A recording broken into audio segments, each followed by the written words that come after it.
Hey everybody, what's up? My name is Chris. I'm just driving home in the car I just bought. It's a 2004 Corvette Z06, but it's not just any Z06, it's the 24 Hours of Mans Commemorative Edition car, number 89 out of 2025, I believe.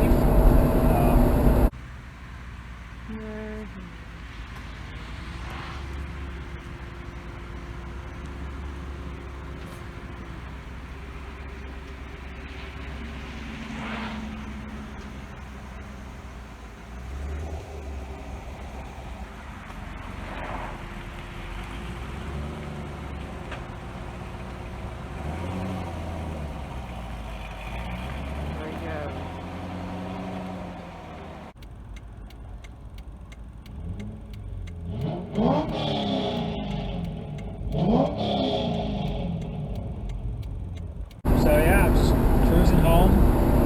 First impressions so far, the car is really quiet. It has long tube headers and a racing X-pipe, but just driving along 75 miles an hour, you can't hear it at all. I mean, it's a little loud, but it's not engine noise or anything. It's not until you start to get on it that you can actually hear really anything. So that's kind of surprising. Driving along here, 124,000 miles roughly. The only real issue is that you can see there the fuel gauge is stuck at 0, even though it's got a full tank of gas.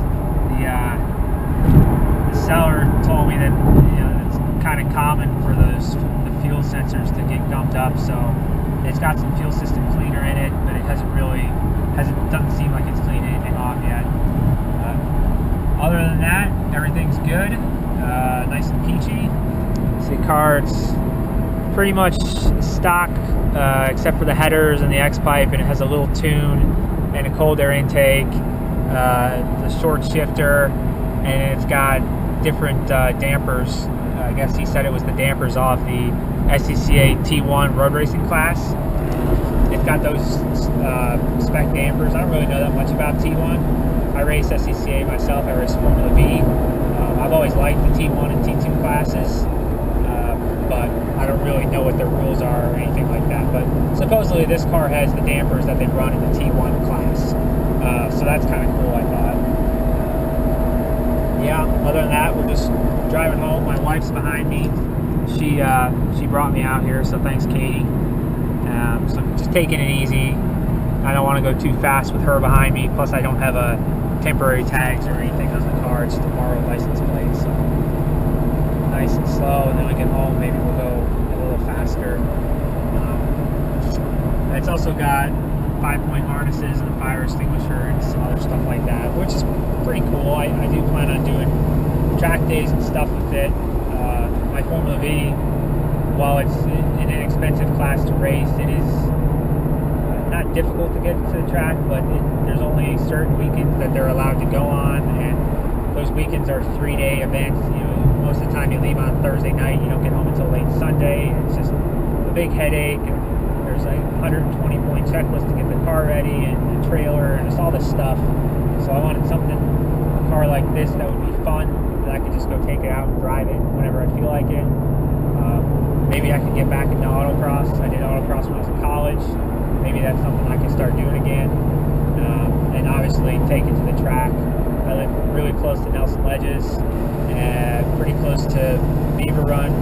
Well, now called Pittsburgh International, but I still call it Beaver Run. And then pretty close to Mid-Ohio also. So we're a really good location for tracks that are close by. So I think it'd be a lot easier to take a car like this to just a track day compared to getting a full race car ready and going to a full race event and dealing with all that stuff. So while this is my first sports car, I also want it to be the easy car compared to the Formula Vee. So yeah, that's it. Just sort of cruising along. It's early October now, so you can kind of see the leaves. The leaves don't really look that great in Ohio compared to like New England or whatever, but not too bad looking. So yeah, that's it.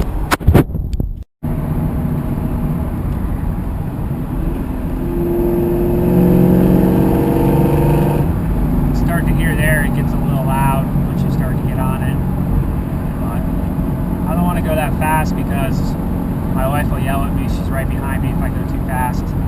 Plus, the guy I bought the car from was in Columbus, and we live on the outskirts of Cleveland. So the drive from Columbus to Cleveland on Interstate 71, it's a real nice, smooth road and everything, but it's just littered with Ohio State Patrol. So I don't want to go super fast because of that, but maybe we'll go a little fast here for a second.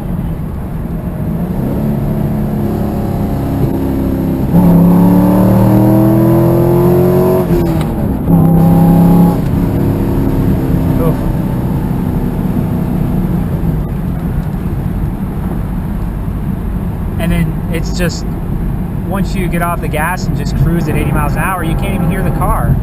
Like, it's there, but you just can't hear it. It's amazing how quiet it is when you're just driving around, but then when you get on it, it's super loud. So it's almost like the perfect combination of a stock sounding car when you just want to drive around, and then when you want to get on it, it's loud. So I like it. It's nice.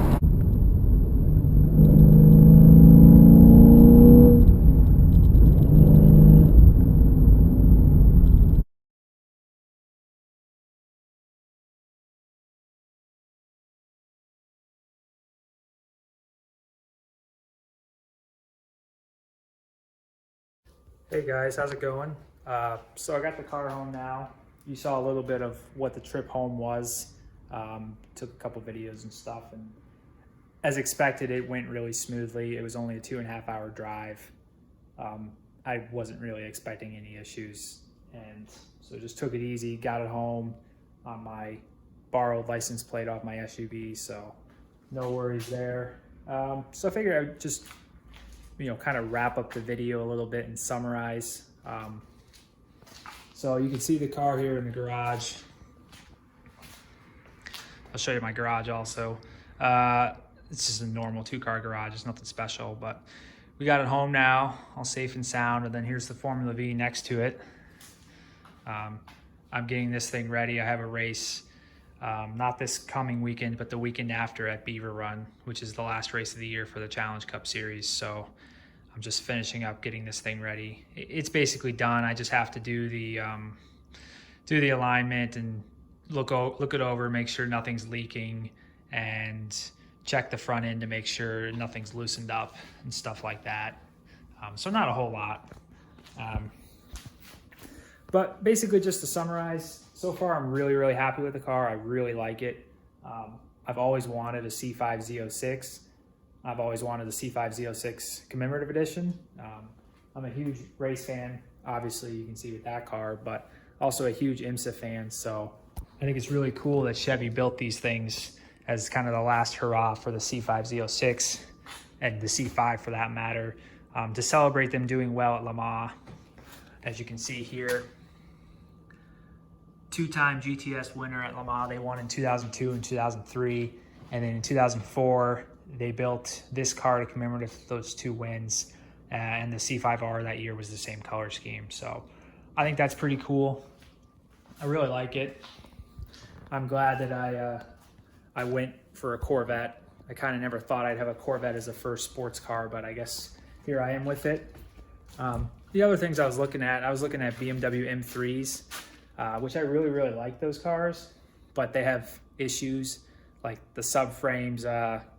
There's a design flaw there, and then things with the engine and stuff, and they're just not super durable.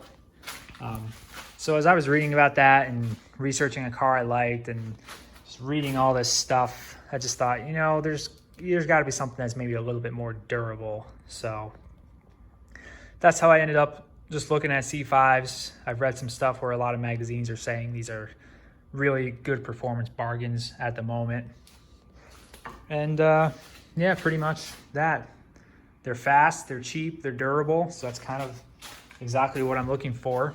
As I kind of said earlier, this car, the Formula Vee, is the race car, and it's a lot of work, and there's always something that goes wrong. Even when a weekend goes well, there's something that goes wrong and something that has to be fixed, and it's just a huge hassle, I think is the best way I would describe it. It's a lot of fun to race these cars, but it's a hassle a lot of the time. And that's kind of what I'm hoping with this car, is that it'll be the easy car. It won't be a ton of work. I can just do a few little things. I can go to the track whenever I want. I can drive it on the road whenever I want. And just overall, it's more accessible and just easier to have fun with. So yeah, going forward, there's nothing really, there's a few little things I have to do now. The guy said I should bleed the clutch pretty soon because I guess they have an issue where the clutch fluid can get contaminated. So I'm gonna work on that. And I think maybe there might be a little bit of a leak in the exhaust that I need to tighten up and some stuff. But basically it's just getting this thing ready, race it at Beaver Run. And then after that, I'll see if I can maybe get out to an autocross or a drag strip or something before the year's over.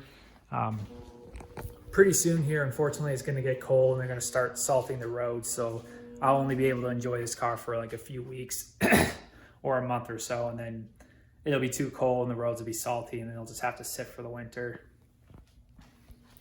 But that'll give me a chance to work on some stuff. I probably won't do a whole lot this year, or this winter, sorry. Just get it ready, go over it, change the fluids, the oil, you know, clutch and brake fluid, that kind of stuff. And then just, you know, so it's ready, I can go to some kind of track tomorrow, or not tomorrow, what am I saying? I'm tired. Some kind of track event next year with it and have some fun with it. That's pretty much it. I guess that wraps it up. Really happy with it. Good journey home. I'm going to try to make more videos. I don't make a lot of like vlog type videos. I post all of my Formula Vee race videos online, all my onboard videos, but I never really like talk about the car or anything. So maybe I'll start doing that because I have been racing that car for almost 10 years and I have a lot of knowledge about them and I know pretty much everything that can go wrong. So maybe I'll start making more videos over the winter of what I do to the car and how I keep it up and what's involved with racing a real car, in addition to just documenting what I'm doing with this car. Because, so the Formula Vee is the race car. There's a championship for it. The goal is to go out and go fast and win races and stuff. But this thing, I want to try to drive every track in the US. At some point, I think that would be a good goal to try to do over the next, 20, 30 years or whatever. Because I've driven probably close to 20 tracks with the Formula Vee, but there's a lot of tracks that you can't go to with that car because they don't have SCCA races there or for whatever reason. So kind of want to start going to tracks that are a little bit different with this car. I think that pretty much wraps it up. If you want to, see what I do with the car, either car, Formula Vee or the Z06, go ahead and subscribe. I am going to try to start making videos more often because I think I'll have a little more time over the winter to do that kind of stuff. So yeah, thanks, bye.